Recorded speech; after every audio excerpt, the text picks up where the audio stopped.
Sound trip mag-isa tapos chill vibes. Alisin sa katawan mo yung bad side.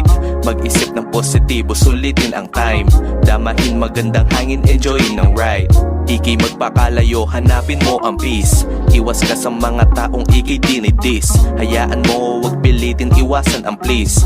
Di mo na yung kasalanan kung may nainis. Tuloy ka na lang sa biyahe. Pagsikap ang abutin yung malaking imahe. Musika na pampachill, parang minasahe. Dapat matutunan mo na din yung pagbalanse. Daming haters, dapat ko ba yung i-hate? No, di ko gagawin, yun dapat i-motivate. Positibong kaalaman lang dito sa aking plate. Ginto aking oras, kaya dito palilate. Shit.